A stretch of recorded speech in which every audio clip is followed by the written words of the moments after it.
प्यारे छात्रों, आप सभी का कुमार क्लासेज के यूट्यूब चैनल पर स्वागत है। छात्रों, आज हम जो टॉपिक लेकर आए हैं बहुत ही इम्पोर्टेंट टॉपिक है और इससे प्रत्येक एग्जाम में आपके PCL TG2 के 4 से 5 क्वेश्चन पूछ दिए जाते हैं, डायरेक्ट रूप से, इनडायरेक्ट रूप से।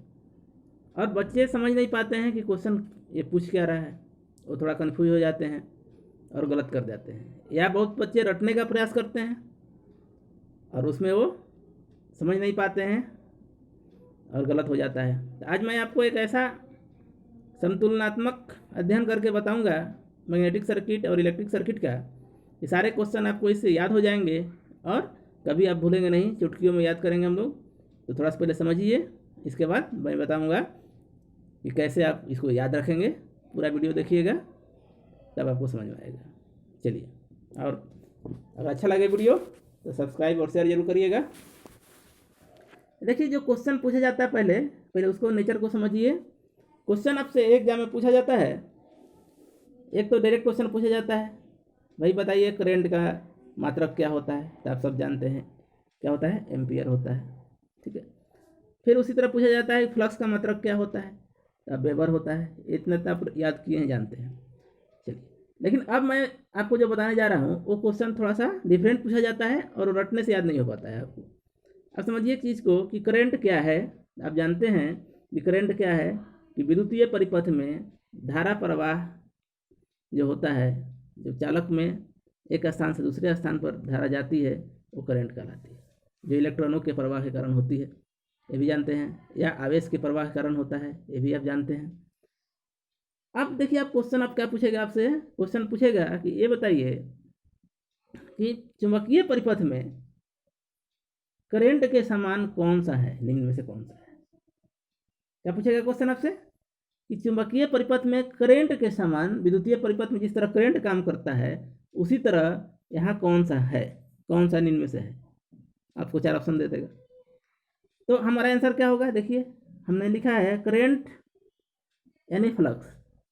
करंट क्या होता है, करंट क्या करता है कि परिपथ को क्या करता है, क्लोज करता है। क्लोज मतलब एक जगह से दूसरी जगह करंट पहुंचता है, किसके माध्यम से, चालकों के माध्यम से। उसी तरह फ्लक्स क्या होता है, चुंबकीय परिपथ में फ्लक्स एक जगह से दूसरी जगह गमन करता है, जिस तरह से करंट गमन करता है। और ये भी चुंबकीय परिपथ को क्या करता है, क्लोज करता है, मैंने पूरा करता है, ठीक है। तो क्वेश्चन जब पूछा जाए आपसे कि चुंबकीय परिपथ में कौन सा करंट के इक्विवेलेंट है, तो क्या है, फ्लक्स है। फ्लक्स को किससे दर्शाते हैं हम लोग, फाई से दर्शाते हैं। और फ्लक्स का वेबर क्या मात्रक क्या होता है, वेबर होता है। तो एक क्वेश्चन हो गया, करंट का मात्रक धारा, फ्लक्स का मात्रक वेबर, और चुंबकीय परिपथ में है। और ये कौन सा है, फ्लक्स जो है चुंबकीय परिपथ में है, ये क्या है, विद्युतीय परिपथ में है।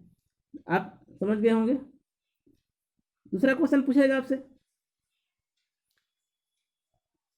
कि ये बताइए, इसी का इन्वर्स पूछ देगा कि फ्लक्स के इक्विवेलेंट चुंबकीय परिपथ में क्या है, इलेक्ट्रिक परिपथ में क्या है, तो करंट हो जाएगा और दोनों का मात्रक हो गया। इतना समझ गया आप। चलिए देखिए, दूसरे पॉइंट पाते हैं हम।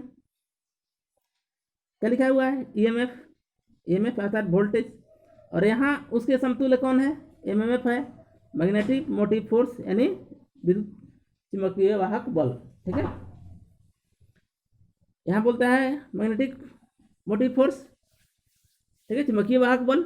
यहाँ होता है विद्युतीय वाहक बल। और जब ओम्स का लॉ हम लगाते हैं, इसका मात्रक देखिए, यहाँ हम बोलते हैं वोल्ट, और यहाँ क्या बोलते हैं, एम्पियर टर्न। एम्पियर टर्न इससे बोलते हैं, यहाँ एन इंटू आई है, एन क्या है, नंबर ऑफ टर्न्स है। चूंकि हम जानते हैं चुंबक कब बनाते हैं, जब किसी कॉइल को लपेटेंगे किस पर, सोलेनोइड पर। तो जितना लपेटेंगे और जितना इस पर करंट की धारा प्रवाहित होगी उसके पर निर्भर करता है। तो टर्न्स बोलते हैं, कॉइल जितना लपेटा गया उसको टर्न्स, और धारा प्रवाह हुआ तो एम्पियर। इसका मतलब क्या हो गया, एम्पियर टर्न। अब यहाँ से क्वेश्चन और पूछा जाएगा आपसे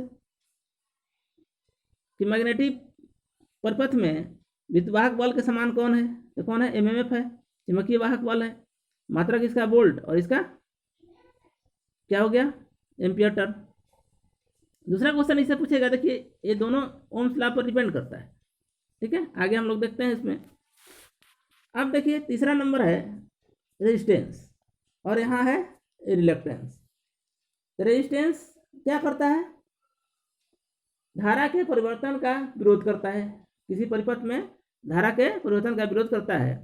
उसी की तरह रिलक्टेंस जो है वो क्या करता है? चुंबकीय परिपथ में क्या है? धारा के इक्विवेलेंट तो फ्लक्स है। हमने जाना क्या है? फ्लक्स है। तो फ्लक्स का विरोध करता है। तो अब आपसे क्वेश्चन पूछेगा कि ये बताइए कि जिस तरह से चुंबकीय परिपथ में रिलक्टेंस कार्य करता है उसी तरह इलेक्ट्रिक परिपथ में कौन कार्य करता है? रेजिस्टेंस कार्य करता है, प्रतिरोध कार्य करता है। या इसका उल्टा पूछा जाए आपसे कि विद्युतीय चुंबकीय परिपथ में बताइए रेजिस्टेंस के समान मैग्नेटिक परिपथ में कौन सा है? रिलक्टेंस है। और रिलक्टेंस जो होता है, अब रेजिस्टेंस आर बराबर क्या जानते हैं हम लोग? आर बराबर आप जानते हैं क्या होता है? वी बटे आई, वी या ई बटे आई, वोल्टेज या ईएमएफ। अब यहाँ क्या है आपका? इसको थोड़ा डिलीट कर दें, अब ज़्यादा समझ में आएगा। अब देखिए यहाँ क्या है, हम जान गए आर बराबर वी बाई आई। अब ओम के नियम से जान गए। और वहीं तरह रिलक्टेंस का मान जो हो गया, रिलक्टेंस बराबर क्या हो जाएगा? अब यहाँ देखिए आर के बदले, रेजिस्टेंस के बदले यहाँ रिलक्टेंस है, इसको आर ही रखना जाता है। इसको आर एम लिख सकते हैं हम लोग। आर एम लिख दिए कि मैग्नेटिक सर्किट का क्या है? रेजिस्टेंस है। ये हम मान लिए ये रेजिस्टेंस की तरह कार्य करता है, इस तो रिलक्टेंस कहलाता है। और मैग्नेटिक सर्किट में है तो एम लिख दिए। अब इसका क्या है भाई? देखिए करंट के बदले नहीं, यहाँ क्या था आपका? ईएमएफ था। ईएमएफ के बदले यहाँ क्या था? एमएमएफ था ना? ईएमएफ के बदले एमएमएफ हो गया, उसके इक्विवेलेंट। और करंट के बदले क्या था? फाई था, फ्लक्स था। यही था ना? समझ में आया बात में? तो अब क्वेश्चन आपसे पूछेगा कि रेजिस्टेंस का मात्रक आप जानते हैं ओम है, ठीक है। और रिलक्टेंस का मात्रक अब देखिए क्या हो गया इसका? एमएमएफ बटे फाई। एमएमएफ का हम लोग क्या जानते हैं? एमएमएफ का हम लोग जानते हैं एम्पियर टर्न। और फ्लक्स का क्या होता है? वेबर। आंसर क्या हो जाएगा आपका? एम्पियर टर्न प्रति वेबर। वेबर को डब्ल्यू भी लिखते हैं। उम्मीद करते हैं आप याद हो गया होगा आपको। और तुलनात्मक सीखेंगे तो आपको याद रहेगा।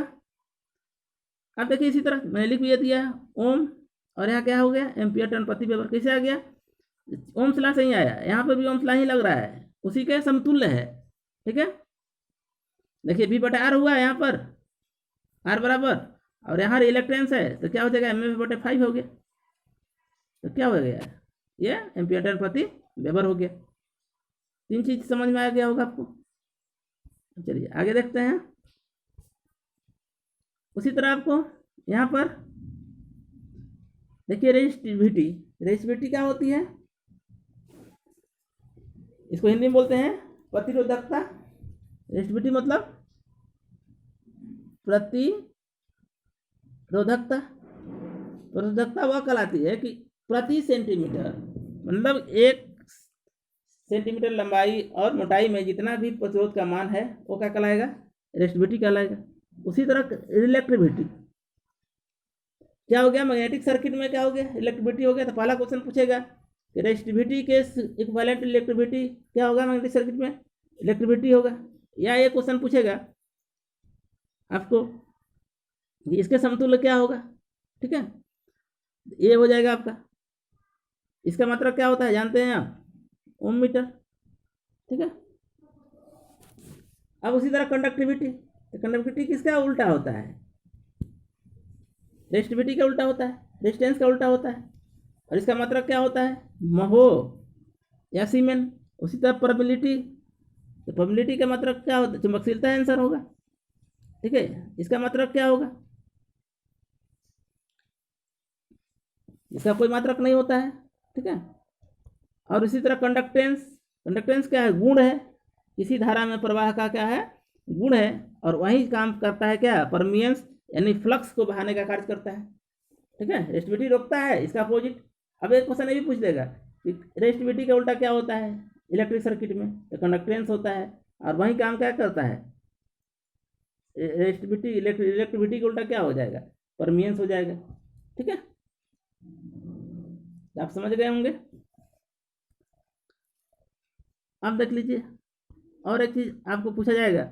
अब ये समानता था, अब असमानता क्या होता है, अब लिख देते हैं हम यहाँ पर भी।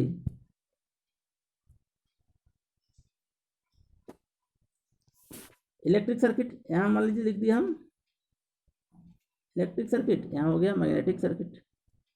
अब देखिए इसमें क्या होता है, इसके जो धारा प्रवाह होता है वो क्या होता है, चालक में होता है, ठीक है। अब इसमें एक चीज आता है, याद रखिएगा, एयर जो होता है, हवा, हवा क्या होता है, इलेक्ट्रिक सर्किट का प्रवाह नहीं करने देता है, इसका इंसुलेटर होता है। लेकिन मैग्नेटिक फ्लक्स जो होता है हवा में क्या होता है, सेटअप होता है, प्रवाहित होता है, ठीक है ना। फ्लक्स को सेटअप कहा जाता है। तो क्वेश्चन यहाँ से एक क्वेश्चन पूछ देता है कि निम्न में से कौन फ्लक्स का वाहक है और धारा का वाहक नहीं है। तो कैंसर क्या हो जाएगा हमारा, एयर, ठीक है। हवा जो है इसमें करंट फ्लो नहीं हो पाता है, लेकिन मैग्नेटिक फ्लक्स क्या होता है, सेटअप हो जाता है। ये याद रखिएगा, ये क्वेश्चन बार बार पूछता है एग्जाम में, बहुत इंपॉर्टेंट है। दूसरा चीज सोचना होता है कि इसमें सेचुरेशन लेवल नहीं आता है। सेचुरेशन लेवल का मतलब क्या है कि हम अगर इसमें धारा प्रवाहित करेंगे, उसका मान बढ़ाएंगे तो बढ़ते जाएगा। लेकिन यहाँ क्या होता है, मैग्नेटिक सर्किट में एक समय आकर रुक जाता है। जैसे मान लीजिए कि हम एमएमएफ बराबर एनआई लिख दिए, तो ऐसा नहीं है कि करंट का मान जितना बढ़ाते जाएंगे एमएमएफ का मान बढ़ता जाएगा, क्योंकि इसलिए नहीं बढ़ेगा कि एक समय आएगा जो इसकी क्षमता क्या हो जाएगी, सेचुरेट हो जाएगी, उसको सैचुरेशन स्थिति कहा जाता है। मैग्नेट में आप पढ़े भी होंगे, लेकिन इलेक्ट्रिक सर्किट में ऐसा नहीं होता है। तीसरा अंतर जो है मैग्नेटिक सर्किट में, यहाँ क्या होता है, करंट फ्लो करता है, मैंने बहता है। इलेक्ट्रिक सर्किट में क्या होता है, करंट फ्लो करता है, बहता है, जबकि मैग्नेटिक फ्लक्स क्या होता है, सेटअप होता है, ठीक है। मैग्नेटिक फ्लक्स सेटअप होता है। तो उम्मीद करते हैं आपको समझ में आया होगा, और इस चार्ट को स्क्रीनशॉट ले लीजिएगा और एक बार अध्ययन करिएगा, आपको याद हो जाएगा, रटना नहीं पड़ेगा।